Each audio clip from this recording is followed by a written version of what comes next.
గత 3 రోజులుగా బాలికా సదన్లోని అమ్మాయిలు ఇబ్బంది పడుతున్నారు, వాళ్ళు బయటికి వెళ్ళిపోతామని చెప్పేసి కొంచెం గొడవ చేస్తున్నారని చెప్పి మీడియాలోని వాటిలోని కూడా ఆ రోజు నాకు డే ఫస్ట్ని కూడా తెలిసిన తర్వాత ఇమీడియట్గా ఆ రోజు నేను అదే రోజు కలెక్టర్ గారితో అదేవిధంగా సిపి గారితో కూడా మాట్లాడడం జరిగింది. కలెక్టర్ గారితో మాట్లాడిన తర్వాత ఇమీడియట్గా ఐసిడిఎస్ వాళ్ళని అదేవిధంగా సిడబ్ల్యూఎస్ వాళ్ళని ఇక్కడికి పంపించి ఇక్కడ పిల్లలతో కూడా మాట్లాడించడం, అదేవిధంగా వాళ్ళు ఏదైతే వాళ్ళు డిమాండ్స్ చేశారో కొన్ని డిమాండ్స్ ప్రకారంగా కొంతమందిని ఇక్కడ నుంచి వాళ్ళ హోమ్స్ పంపించడం, ఇవన్నీ కూడా రెగ్యులర్గా జరిగిన ప్రొసీజర్లో జరిగినాయి. అంటే డే ఫస్ట్ వాళ్ళు ఎప్పుడైతే యాజిటేషన్ చేశారో నా దృష్టి కూడా వచ్చిన వెంటనే ఇమీడియట్గా కలెక్టర్ గారితో మాట్లాడిన తర్వాత సిపి గారితో కూడా మేము మాట్లాడినప్పుడు సిపి గారు కూడా ఒక మాట చెప్పారు. అసలు లోపల వాళ్ళు ఏం జరుగుతుంది క్లియర్గా తెలుసుకోవటానికి ఒక ఉమెన్ పోలీస్ని అదేవిధంగా ఒక ఎంఆర్ఓ గారిని కూడా పంపించి లోపల ఇండివిజువల్గా ఒక్కొక్క పిల్లలతో కూడా మీరు మాట్లాడండి అని చెప్పిన తర్వాత ప్రత్యేకంగా వాళ్ళు కూడా లోపలికి వెళ్ళి ఎంఆర్ఓ గారు అదేవిధంగా లోకల్ పోలీస్ కూడా లోపలికి వెళ్ళి అందరితో కూడా క్లియర్గా మాట్లాడడం జరిగింది. అయితే కొంతమంది పిల్లలు ఇక్కడికి వచ్చిన పిల్లల్లో అరౌండ్ ఇక్కడికి 53 to 60 మెంబర్స్ ఉన్నారు. మొన్నటి వరకు ఒక 60 మంది పిల్లలు ఉండేవారు. ఇప్పుడు అరౌండ్ 4 బయటికి పంపించడం జరిగింది, వాళ్ళ హోమ్స్ ఇంటికి పంపించడం జరిగింది. డిఫరెంట్ ఏరియాస్ నుంచి కూడా ఇక్కడికి వస్తారు. దగ్గర 13 జిల్లాల నుంచి ఇక్కడికి వచ్చే పరిస్థితి కూడా ఉంది. నేను చూశాను ఇందాక 2-3 మాట్లాడేటప్పుడు రాయ్పూర్ నుంచి ఒక అమ్మాయి ఉంది, జార్ఖండ్ నుంచి ఒక అమ్మాయి ఉంది. వీళ్ళు ఏం చేస్తుంటారంటే తల్లిదండ్రుల నుంచి తప్పిపోయో లేకపోతే తల్లిదండ్రుల మీద కోపంతోనో ఈ రైల్వే స్టేషన్లో ట్రైన్స్ ఎక్కేసి లేక బస్సులు ఎక్కేసి ఇలా వచ్చిన వాళ్ళందరూ కూడా ఈ ఉమెన్ అండ్ చైల్డ్ వెల్ఫేర్ వాళ్ళు వీళ్ళందరూ కూడా వీళ్ళ టీం రెస్క్యూ చేసి ఇక్కడికి తీసుకొచ్చి పెట్టే పరిస్థితి. కొంతమంది ఇక్కడికి వచ్చిన తర్వాత కూడా కొన్ని సందర్భాల్లో వాళ్ళ అడ్రస్లు కూడా వాళ్ళు ఎక్స్ప్లెయిన్ చేయలేరు, చెప్పలేరు. కొన్ని సందర్భాల్లో వాళ్ళ పేరెంట్ తాలూకా ఫోన్ నెంబర్స్ కూడా వాళ్ళు మర్చిపోతారు. కొంతమంది చిన్నపిల్లలు కూడా ఉన్నారు. సో ఇటువంటి సందర్భాల్లో వాళ్ళకి 18 years వచ్చినంత వరకు గవర్నమెంట్ వాళ్ళ సెక్యూరిటీలో పెట్టుకోవడానికి వాళ్ళ పరిధిలో పెట్టుకొని వాళ్ళకి ఇక్కడ కూర్చొని ఇక్కడ ఈజీగా ఏదో పెడుతున్నాము హాస్టల్ పెడుతున్నాము అన్నది కాకుండా నేను లోపలికి వెళ్ళిన తర్వాత చూసి వచ్చాను. కంటిన్యూగా వాళ్ళకి చదువుకునే ఉద్దేశం ఉంటే కనుక వాళ్ళకి కంటిన్యూగా 10th class కట్టించడం అనేది ఓపెన్ స్కూల్స్ నుంచి అదేవిధంగా ఇంటర్మీడియట్ కట్టించడం అనేది కూడా జరుగుతుంది. అట్ ద సేమ్ టైం కొంతమందికి వాళ్ళ ఇంట్రెస్ట్ మీదుగా బ్యూటీషియన్ కోర్సెస్ నేర్పించడం, కుట్రులు అల్లికలు నేర్పించడం ఇవన్నీ కూడా జరుగుతున్నాయి. వీళ్ళకి రెగ్యులర్గా నేను లోపల పిల్లలతో కూడా మాట్లాడాను. రెగ్యులర్గా వాళ్ళకి క్యారమ్స్ ఆడించడానికని స్పోర్ట్స్ ఆడించడానికని కొంతమంది డిప్లాయ్ అవుతుంటారండి. మేము ఇక్కడ బాగానే ఉన్నాము, కాకపోతే కొంతమంది పిల్లలు వాళ్ళ ఇంట్లోకి వెళ్ళడానికి అని చెప్పేసి ఇబ్బంది పడి మొన్న కొంచెం ఇబ్బంది పెట్టారని కూడా చెప్పడం జరిగింది. అయితే ఇక్కడ గవర్నమెంట్ పరంగా మేము తీసుకోవాల్సిన చర్యల గురించి కూడా చర్చించినప్పుడు ఉన్న డిపార్ట్మెంట్ వాళ్ళతో డెఫినెట్గా ఇక్కడికి సైక్రాటిస్ట్ ఎవరైతే ఉన్నారో అంటే కొంతమంది పిల్లలు ఇక్కడ పోక్సో కేసులో కొంతమంది ఉంటారు. అంటే చిన్నప్పుడే లైంగిక దాడి అనేది జరిగితే వాళ్ళు మెంటల్గా కొంచెం డిస్టర్బ్ అవుతారు. ఎప్పుడైతే డిస్టర్బ్ అయ్యారో బయట చూసిన ప్రతి వాళ్ళని కూడా చూసి భయపడటం, అదేవిధంగా వాళ్ళు కొంచెం డిస్టర్బ్డ్గా బిహేవ్ చేయటం, దీంట్లోని వాళ్ళు డెఫినెట్గా డాక్టర్ పర్యవేక్షణలో వాళ్ళు కొంత మెడికేషన్ కూడా తీసుకోవాల్సిన అవసరం ఉంటుంది. సో ఇటువంటి సందర్భాల్లో వాళ్ళకి ఎక్స్ప్లెయిన్ చేసే పరిస్థితి కూడా లోపల దగ్గర 15 మంది స్టాఫ్ పనిచేస్తున్నారు. వీళ్ళందరూ కూడా సేమ్ అదే పనిలో వాళ్ళందరూ ఉంటున్నారు. సో నేను ఇందాకే మన కలెక్టర్ గారితో కూడా మాట్లాడడం జరిగింది. డెఫినెట్గా వీళ్ళని బయటకి తీసుకెళ్లకుండా ఏదో వాళ్ళని ఎక్కడికో తీసుకెళ్తున్నారు, మమ్మల్ని మెంటల్ హాస్పిటల్కి తీసుకెళ్తున్నారు ఇలాగా అన్న ఫీలింగ్ లేకుండా, అంటే ఒక్కసారిగా వాళ్ళకి పేరెంట్స్ దగ్గర లేకపోయేసరికి అంతవరకు పేరెంట్ కంట్రోల్లో ఉన్న లేకపోతే ఎక్కడైనా వాళ్ళ ఇళ్లలో ఉండి ఒకేసారి ఇక్కడికి వచ్చేసరికి వాళ్ళు మెంటల్గా కొంచెం డిస్టర్బ్ అయ్యి వాళ్ళు సూసైడ్ అటెంప్ట్స్ చేయడం అన్నది లేకపోతే వాళ్ళు కోసేసుకోవడం అనేది రకరకాలు చేస్తుంటారు. సో వీళ్ళు కూడా భయపడి డాక్టర్ గారికి పంపిస్తే దాన్ని ఏదో పెద్ద భూతత్వంలో చూపించి ప్రతిపక్షాల వాళ్ళు కూడా వీళ్ళు మెంటల్ హాస్పిటల్కి తీసుకెళ్తున్నారట, స్లీపింగ్ పిల్స్ వేస్తున్నారంట, ఇలాంటి మాట్లాడారు. అమ్మ చిన్నపిల్లల మీద రాజకీయాలు చేయాల్సిన అవసరం లేదు. మనం రాజకీయాలు చేసుకోవడానికి చాలా ప్లాట్ఫామ్స్ ఉన్నాయి. అక్కడ రాజకీయాలు చేసుకుంటాం, అక్కడ మాట్లాడేసుకుంటాం, లేదు అనుకుంటే తిట్టేసుకుంటాం. కానీ తల్లిదండ్రులకి ప్రేమకి కూడా దూరం అయ్యి సొసైటీలోని చిన్నప్పుడే ఒక లైంగిక దాడికి గురయ్యి సొసైటీ మీద ఎవరి మీద కూడా నమ్మకం లేక ప్రభుత్వ పర్యవేక్షణలో ఉన్న ఇలాంటి బాలికల మీద కూడా మనం రాజకీయం చేయడం అనేది మంచి పద్ధతి కాదు. సో నేను ఒకటే హెచ్చరిస్తున్నా, అటువంటి పరిస్థితి ఒకటి గవర్నమెంట్ పరంగా మేము వాళ్ళకి తీసుకోవాల్సిన అన్ని జాగ్రత్తలు తీసుకున్నాం. ఆఖరికి హైకోర్టు నుంచి కూడా జడ్జి గారిని కూడా ఒకరిని ఇక్కడ విజిట్ చేయమని కూడా వచ్చింది. వాళ్ళు కూడా వస్తారు, విజిట్ చేస్తారు. సో ఇక్కడ ప్రభుత్వ పర్యవేక్షణలో ఉన్న బాలికలు నిజంగా వాళ్ళ పేరెంట్స్ కనుక విల్లింగ్ అయ్యి వాళ్ళని తీసుకెళ్లేటట్టయితే ఇక్కడ నామ్స్ ఉంటాయి. సిడబ్ల్యూసీ వాళ్ళు అక్కడ చైర్మన్ విల్లింగ్ ఇవ్వాలి. ఇక్కడ చైర్మన్ అక్కడ చైర్మన్తో మాట్లాడితే వాళ్ళు విల్లింగ్ ఇవ్వాలి. కొన్ని కోర్టు కేసెస్ ఉంటాయి, కోర్టు ఆర్డర్ చేస్తుంది పలానా హోమ్లో పెట్టండి అని, అది కూడా కోర్టు తిరిగి ఆర్డర్ ఇస్తేనే ఇక్కడ నుంచి పంపించగలం.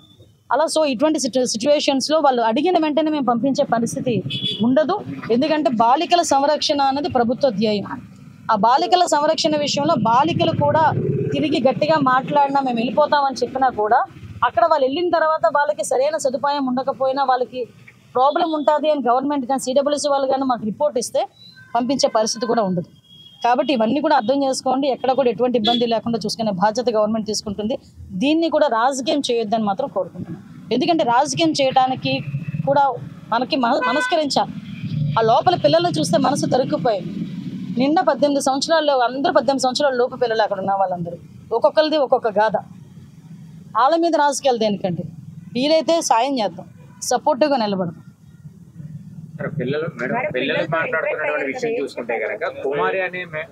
ఆవిడ ఆల్రెడీ విషయం తెలిసిందంటే ఆవిడని ఇక్కడ నుంచి పంపించడం కూడా జరిగింది. ఆవిడ ఇక్కడ అలాంటి వాళ్ళు ఎవరు లేరు. నేను మళ్ళీ వాళ్ళందరూ సపరేట్గా లోపల స్టాఫ్ అందరినీ వేరేగా కూర్చోబెట్టి ఓన్లీ పిల్లలతోనే మాట్లాడాను. కాకపోతే ఆ విజువల్స్ అన్ని బయటకు రాకూడదు కాబట్టి మీకు ఇవ్వట్లేదు అంతే. వాళ్ళ పిల్లలు ఒకటేనండి. ఇప్పుడు పిల్లలు కొంతమంది చెప్పాను కదా, డిఫరెంట్ కేసెస్లో వస్తారు.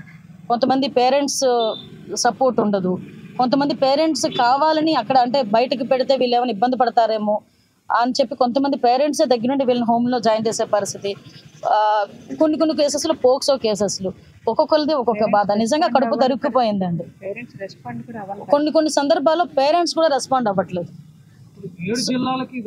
13 జిల్లాలు ప్రస్తుతానికి నో ఇక్కడ చాలా పెద్ద బిల్డింగ్, లోపల పెద్దది, సఫిషియెంట్ గానే ఉన్నారు. అన్ని క్యాంప్స్ అన్ని ఉన్నాయి, కెమెరాస్ అన్ని ఉన్నాయి. ఎక్కడ కూడా ఎటువంటి ఇబ్బంది లేదు. అంటే విషయం ఏంటంటే ఆంధ్రప్రదేశ్ హోమ్ మినిస్టర్ ఏ రోజు వైజాగ్ లోనే కూర్చోదు, లేకపోతే అక్కడే ఉండరు. ఆ రోజు నేను ఉన్న సందర్భం విజయవాడలో ఉన్నాను. విజయవాడ నుంచి ఇమీడియట్ గా నేను ఆవిడకన్నా ముందే నేను కలెక్టర్ గారితో మాట్లాడాను. ఇక్కడ డిపార్ట్మెంట్ వాళ్ళని పంపించుకున్నాం. ఎవరో మాకు గుర్తు చేస్తే పనిచేసే పొజిషన్లో అయితే మేము లేవమ్మా. మా బాధ్యత మాకు తెలుసు. మా బాధ్యత ఎలా నిర్వర్తించాలో మా చంద్రబాబు నాయుడు గారు మాకు గైడ్ లైన్స్ ఇస్తున్నారు. As per that guide lines మేము పనిచేస్తున్నాము. ఎక్కడ కూడా ఇబ్బంది లేకుండా పనిచేస్తున్నాము. ఈ రోజు నాకు ఇక్కడికి రావడానికి నా బాధ్యతగా నేను ఇక్కడికి వచ్చాను.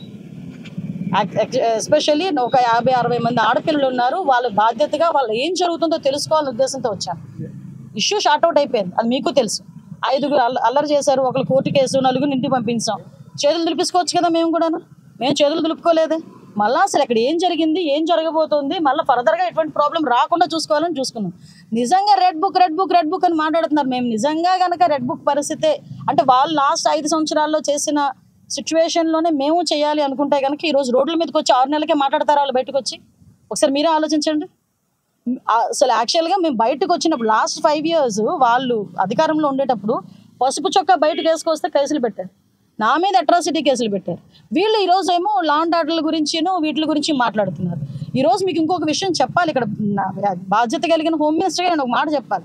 వీళ్ళ పరిస్థితి ఏమైపోయిందంటే వీళ్ళకి వైఎస్ఆర్ కాంగ్రెస్ పార్టీ అని ఒక ట్విట్టర్ అకౌంట్ ఉంది. అది జస్ట్ ఓపెన్ చేసి మీరైనా ఒకసారి ఓపెన్ చేసి చూడండి. అందులోని 80% ఆఫ్ పోస్టులు ఫేక్. రీసెంట్గా నందిగాంలోనే ఒక యాక్సిడెంట్లో ఒక అతను చనిపోయాడు. చనిపోతే ఏం రాశారో తెలుసా? టీడీపీ నేతలు హత్య చేశారని రాశారు. అంటే ఇటువంటి ఒక వైఎస్ఆర్సీపీ పార్టీకి సంబంధించిన అఫీషియల్ ట్విట్టర్ నుంచి నేను ఇమ్మీడియట్గా నేను అది ఫాలో అవుతాను. క్లియర్గా చెప్తాను, నేను అది ఫాలో అవుతాను. ఎందుకంటే నన్ను ట్యాగ్ చేస్తారు వాళ్ళు. నేను చూసినప్పుడు నేను ప్రతిదీ నేను అడుగుతా, ఏంటి నిజమేనా కాదా? 80% తప్పులు. అంటే వీళ్ళు ఏంటంటే లాస్ట్ 5 సంవత్సరాలు అదే అబద్ధాలతో గడిపేశారు.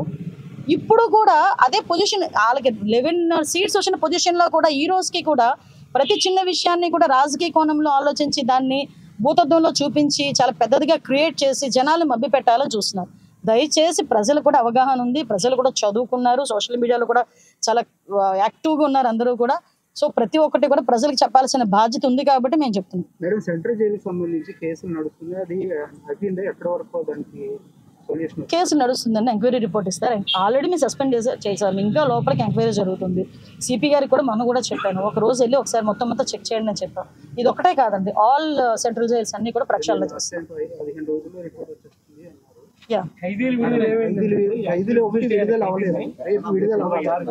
యాక్చువల్గా ఒక చిన్న ఇష్యూ నడుస్తుందండి, కోర్టు ఇష్యూ నడుస్తుంది, దానివల్ల నాకుంది. మీకు విషయం ఏంటంటే లాస్ట్ 5 సంవత్సరాలు ఎవరు పట్టించుకోలే. మేము ఇప్పుడు కనీసం ఫైల్ అయినా మూవ్ చేసాం, కొంతమందికి క్షమాభిక్ష ఇవ్వాలి అని ఫైల్ అయినా మూవ్ చేసాం. ఒక చిన్న ప్రాబ్లం అన్నది రైజ్ అయింది, టెక్నికల్ ప్రాబ్లం అవుతుందండి, డెఫినెట్గా అవుతుంది.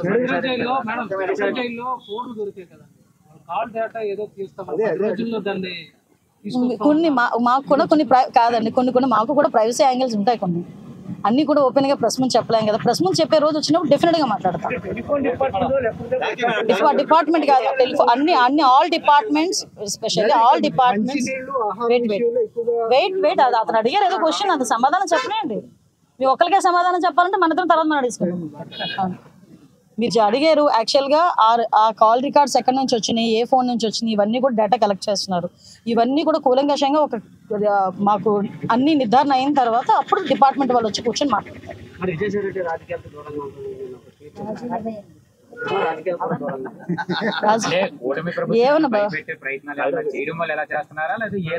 ఏమండి, తప్పు చేసినోడు రాజకీయాల్లో ఉన్నా లేకపోయినా ఆ తప్పుకు సంబంధించిన శిక్ష అనుభవించాల్సిందే. అర్థమైందా? అది తప్పు చేసిన ఎవరికైనా అర్థమవుతుంది. రాజకీయాల్లో ఉన్నా, రాజకీయాలు మానేసైనా, సన్యాసం తీసేసుకున్నానని చెప్పి కాషాయం ధరించేసినా కూడా తప్పు చేశాడంటే కనుక డెఫినెట్గా శిక్ష పడాల్సింది.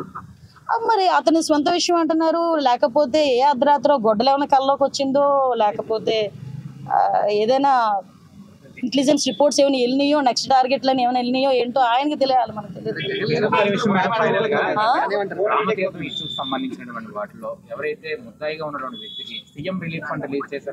నేను ఆ రోజే మాట్లాడాను స్వామి. విషయం ఏంటంటే ముందు మీరు గ్రహించండి. అసలు నేనేమంటానంటే పొలిటికల్ లీడర్లుగా మేము బోల్డ్ మాట్లాడతాం, ఓకే, కానీ మీరు వేసేటప్పుడు అది నిజమా కాదా అనేది కూడా వాళ్ళని కూడా క్వశ్చన్ చేయాలి.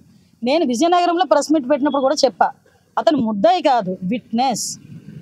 అతను విట్నెస్, నా దగ్గర రిపోర్ట్ కూడా ఉంది. ఆ విట్నెస్ కూడా ఎవరంటే ఆయన ఆ చెరువులను ఏదైతే నీళ్లు తోయడానికి వచ్చిన ఇంజిన్ ప్రొవైడ్ చేసిన వాడు, అట్ ద సేమ్ టైం ఆయన ఒక ఆటో డ్రైవర్, ఆయన ఒక విట్నెస్. ఆయన అది ఎలా మొత్తం నీళ్ళంతా తీసేసిన తర్వాత నీళ్లు తోడినందుకు గాను గవర్నమెంట్ వాళ్ళు, పోలీస్ డిపార్ట్మెంట్ వాళ్ళు అతనికి 1000 రూపాయల బజానా కూడా ఇచ్చారు. అదంతా కూడా విట్నెస్ కూడా ఇచ్చారు. అది Chandaka Suribabu, I think so. నా దగ్గర ఆర్డర్ కాపీ, విట్నెస్ ఏం మాట్లాడాడో కూడా ఉంది, మీకు పంపించమంటే పంపిస్తాను.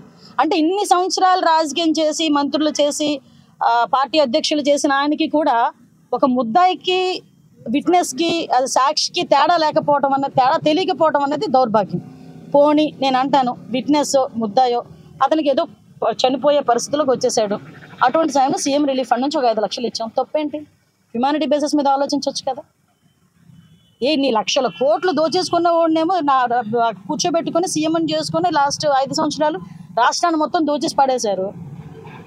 ఈ రోజేమో ఒక పాపం లాస్ట్ మినిట్లో ఉండే అనారోగ్యంతో ఉన్నవాడు సీఎం రిలీఫ్ ఫండ్ పెట్టుకుంటే 5 లక్షలు ఇచ్చుకుంటే అదేదో పెద్ద నేరం కింద, భూతం కింద, పెద్ద భూతద్దంలో చూపిస్తున్నారు. ఏంటది? ఆ హ్యుమానిటీ యాంగిల్ ఎందుకు పోతుంది? నిన్న కూడా అంటే వాళ్ళు బురద ఎలా జల్లుతారంటే, నిన్న దావోస్ నుంచి చంద్రబాబు నాయుడు గారు, లోకేష్ గారు వస్తే ఇక్కడ నుంచి తెగ బయటకు వచ్చి మాట్లాడుతున్నారు. అదే దావోస్ 4 సార్లు అక్కడ సబ్మిట్ జరిగితే, ఒకసారి వెళ్ళి తర్వాత నుంచి ఆ ఒక్కసారి వెళ్ళిన రోజు కూడా తిన్నాల్లో తప్పిపోయిన కుర్రోడ్లాగేమో బిత్రచూపులు చూసుకొని ఏం మాట్లాడాలో తెలియక ఇట్స్ వెరీ లెంతీ క్వశ్చన్ అని చెప్పి మాట్లాడి బయటకు వచ్చేసారు. మళ్ళీ ఎందుకు వెళ్ళలేదయ్యా అని అడిగితే, అబ్బోబ్బో చలి -5 డిగ్రీలు,